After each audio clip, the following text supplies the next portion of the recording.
تہجد کے نفل بہت پیارے ہوتے ہیں.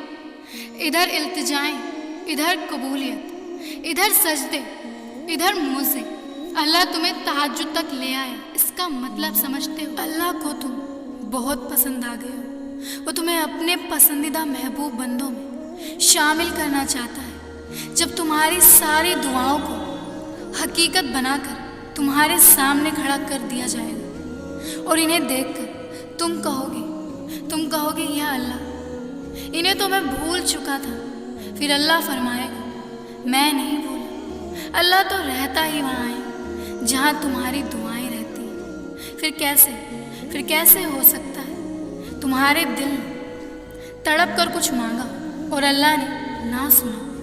تم اللہ سے اپنی دعاؤں کی بہتری مانگا کرو، کیونکہ جب تم اللہ سے خیر طلب کرنے لگتے ہو تو نہ ہی تمہاری من پسندیدہ چیزوں سے تمہاری آزمائش کرتا ہے اور نہ ہی تمہیں ایسی چیزوں کی طلب لگاتا ہے جو تمہارے لیے نہیں ہوتی. ضرور قبول ہوگی تمہاری دعائیں. یہ اللہ کا وعدہ ہے تمہاری بہتری کے لیے. تمہاری تاخیر ضرور کرتا ہے اللہ، لیکن اللہ بھولتا نہیں ہے تمہاری دعاؤں کو اور نہ ہی اپنے وعدوں کو. کبھی کبھار وہ نہیں ملتا جو دعاؤں میں مانگا ہوتا ہے، لیکن وہ ضرور مل جاتا ہے جو مانگی ہوئی دعاؤں سے بہت زیادہ ہوتا ہے.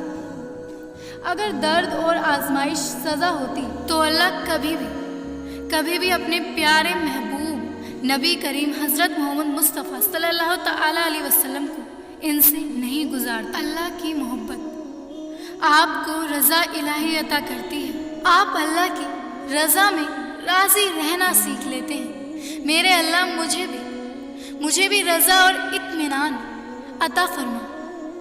صبر موضوع سے پہلے ہونے والی آزمائش ہو. سجدوں میں بہتے ہوئے تمہارے آنسو ہی اللہ کو تمہارے صبر کی گواہی دیں گے اور پھر کن کے موزے ہو جائیں گے. موزے قریب ہیں اللہ کے. اپنے دل سے کہو، اب نہ گھبرائیں اپنے نصیب سے. سوچو اگر تمہارے صبر کے بدلے کن کا موزہ ہوا تو تمہاری دعاؤں کا صلہ خود اللہ ہوا تو جب دعاؤں میں سکون ملنے لگے تو سمجھ جاؤ دعائیں قبول ہو گئی ہیں.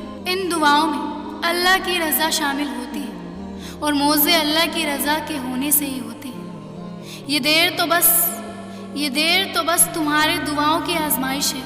پھر تقدیر پلٹ جاتی ہے، ایک کن سے حقیقت بدل جاتی ہے. دعائیں تمہارے اللہ سے کیے گئے ہر گمان کو حقیقت بنا سکتی ہے. تمہاری تہجد کی دعائیں تمہیں حیران کر سکتی ہیں. یاد رکھو اللہ دینے میں کمی نہیں کرتا، تم گننے میں کمی کرتے ہو. دل ان دعاؤں سے کبھی نہیں تھکتا جو اللہ کو پسند ہوتی. انسان کا دل دکھانے والا کبھی اللہ کی محبت محسوس نہیں کر سکتا. اللہ نے کہا ہے کہ ہر تاکیر کے بعد خیر ہے.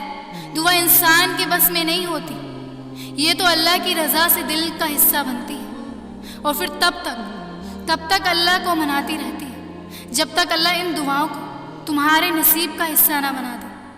تہجد کی دعائیں تو زبان پر آنے سے پہلے ہی کن میں داخل ہو جاتی ہیں.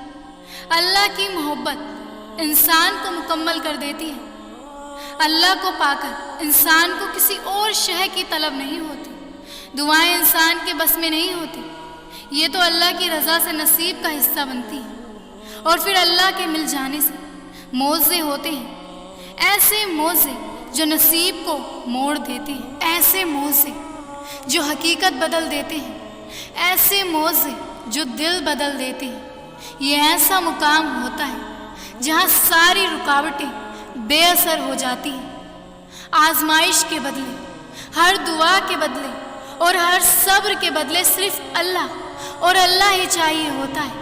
اللہ مخلص دلوں کے ساتھ ناانصافی نہیں ہونے دیتا.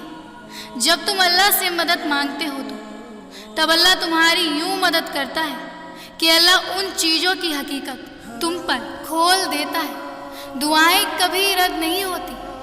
تہجد کے سجدوں میں مانگی گئی دعائیں بے شک بہت قیمتی ہوتی ہیں، مگر اللہ کسی ٹوٹے ہوئے دل کی دعا کبھی رد نہیں کرتا. اللہ تو ٹوٹے ہوئے دلوں میں رہتا ہے، اپنے بندوں سے محبت کرتا ہے۔ تہجد تو اللہ سے عشق ہے، اور اللہ جسے پسند کر لیتا ہے اسے اپنے قریب بھی کر لیتا ہے۔ دعائیں پوری ہوں یا نہ ہوں، خالق سے رابطہ نہیں توڑتے۔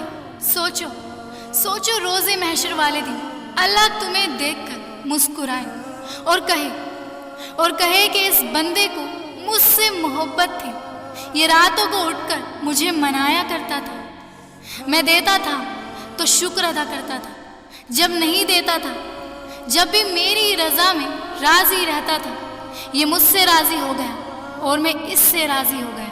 موضوع کے فیصلے اللہ کے ہاتھ میں ہوتے ہیں، نصیب ان سے نہیں لڑ سکتے۔ جہاں وسوسے ختم ہوتے ہیں وہاں یقین کے موضوع شروع ہوتے ہیں۔ اللہ پر ایمان رکھنے والا، رب کی رضا میں راضی رہنے والا، اللہ اس بندے پر اپنے سارے دروازے کھول دیتا ہے۔ قرآن گواہ ہے اس رب کے موضوع کا۔ تم اس رب کے کن سے مایوس ہوئے بیٹھے ہو۔ یاد رکھو، موضوع صرف نبیوں کے لیے نہیں ہوتے، موضوع عام انسانوں کے لیے بھی ہوتے ہیں جو اللہ پر یقین رکھتے ہیں۔ ان کے لیے بس صبر رکھو، اللہ تمہارے حق میں کن فرما دے گا انشاءاللہ۔ تمہارا نصیب اللہ نے پہلے سے ہی لکھ رکھا ہے۔ ہو سکتا ہے اللہ نے یہ لکھا ہو میری بھی وہی چاہ ہے جو تمہاری چاہ ہے۔ تہجد اللہ کی محبوب نماز ہے۔ سوچو جنہیں وہ توفیق دیتا ہوگا تہجد کے سجدوں کی، وہ اللہ کے کتنے محبوب ہوں گے۔